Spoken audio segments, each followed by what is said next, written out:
Thanks for clicking on State of the City. My name's Todd Prafke. I'm the City Administrator here in St. Peter, and we really appreciate you taking time, whether it's on Facebook or YouTube or on our website, taking time to watch this video blog. You know, I try and do them about every other week after workshop, and so, like I said last time, I was kind of on hiatus for a little bit. Now I'm trying to get back in the groove and keep doing it on a regular basis. So a lot of things to talk about, but first of all is the workshop from just Monday night. So you can see the agenda there on your screen and what we talked about. A relatively short workshop this time, but always important things. We talked about 2 job descriptions, and we also talked about purchasing policy modifications, as you can see on there. And there's a couple notes of other tidbits that I mentioned, one of which I will mention here in just a little bit. So the council is going to take some action to modify their purchase policy on Monday night, so just a few nights from now. And it's not a big deal. I think it's important. All things related to purchasing and how we're stewards of your money are very important, but it's modifying things. Last time we modified this purchase policy was in 2012, so the world has changed a lot, and online and dollar amounts and all those kind of things. So if you want more information, watch on Friday afternoon. You can see the council packet come out. But if you want to go do this packet, you can go to our website and see this packet and the changes. There's a red line version of the proposed changes in there. The council had a couple additional from what were in this packet, so those will get added for Monday night. So watch for that if you have interest in that. Now to tidbits, a bunch of different things going on in town. And I do want to mention that, you know, we have a thing called the Hot Sheet, which is electronic newsletter. So we email it out every Wednesday, generally before noontime. One went out this morning. So you can sign up for that by letting us know. We'll give you an email address in just a little bit where you can sign up for that. Or you can certainly see it by clicking on our website in the upper, in the upper right-hand corner of our website. It says City Newsletter, so you can click on that and see it every week as well if you don't want to have us email it to you. But let me get to some tidbits. First of all, thanks for people's patience with the pool. We have had a really bumpy start for the summer pool season, mostly due to weather, but we've had a couple of other kind of glitches. First of all, the sidewalk that's on the west of the pool, thanks for being patient with that, and the straw that's there and the grass that's growing in the improved sidewalk. I know that it's messy a little bit, but it's all working fine, and the grass is growing. It's rained enough where the grass is growing really well. So hang with us. Thanks for your patience. I know it's kind of a pain, but we got to do that work sometime, and it's great to do it when we can still use it with the pool for this season. So again, thanks for that. And also the wading pool, or what some people call the baby pool, has been closed here for a little bit. I hope that it will open within the next week. Keep checking back with us. Watch our Facebook page. Watch the Hot Sheet. We'll try and get more information out there. We had repainted the pool this season, for this season. And as you know, winter lasted a long time, and there was a very short spring, and then summer went boom.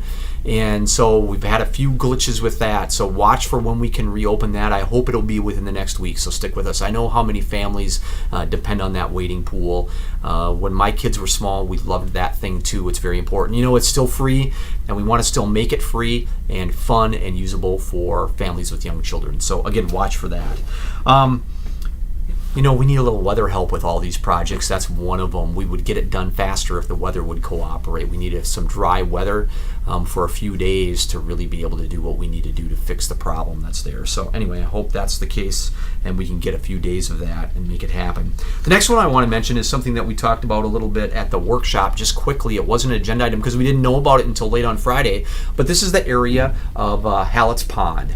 And you'll see some colored lines on there, and you don't have to worry too much about the map, but I wanted to show it to give you a little bit of an idea of what was going on here. We received a $27,000 grant from the DNR. We just got notified on Friday late afternoon. And if you have been down there recently, you'll see we have kind of a rock trail or a gravel trail around that area.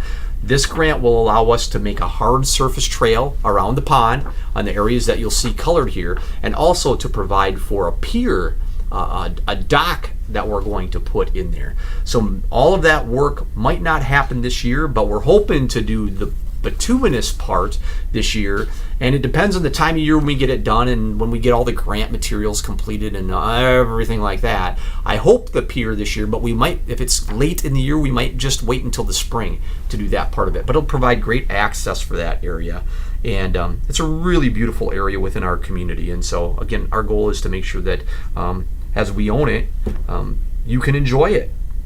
So that's Hallett's Pond. I want to also mention rec programs. Continue to watch Facebook. all the ways that we communicate with you about rec programs, whether it's adult softball or pickleball league or whether it's t-ball.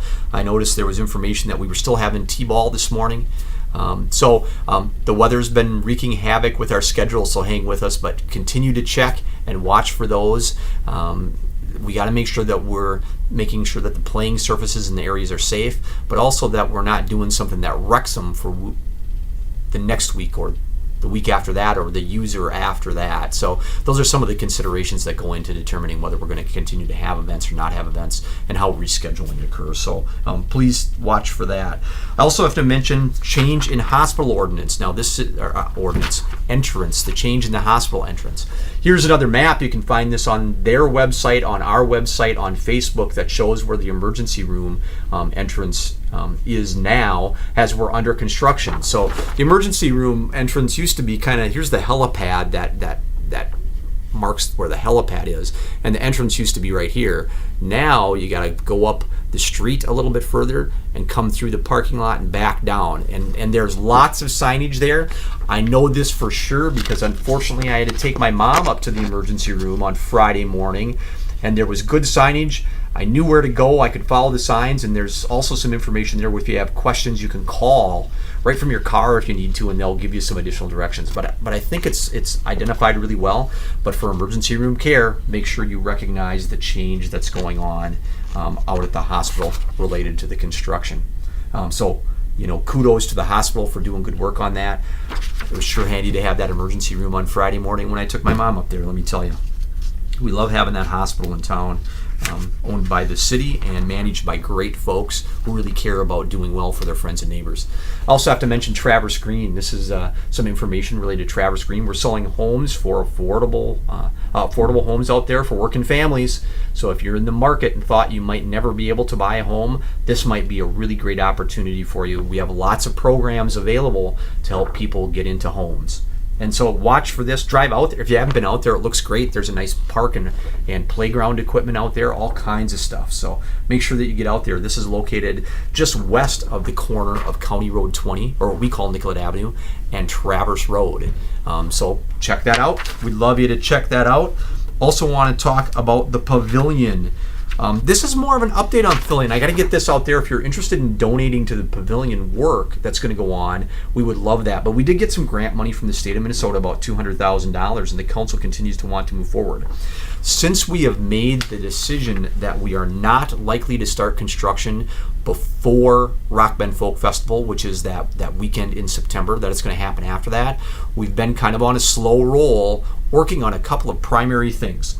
One of which is more firmly establishing timeline for what's going to happen late this year, so after September of this year and into the following year, into 2019, but also trying to meet those budget parameters that we have. I know there's been a lot of question about how could it be over $1 million.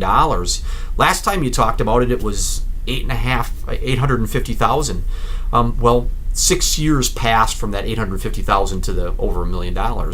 And we are trying to develop scope. We have a special committee that's been established to help make sure that they're cognizant of those resources while also balancing off the aesthetic needs that are necessary in that park, that iconic facility, that iconic park that so many people have memories of and use, and is really a wealth of facility for our community and for community use.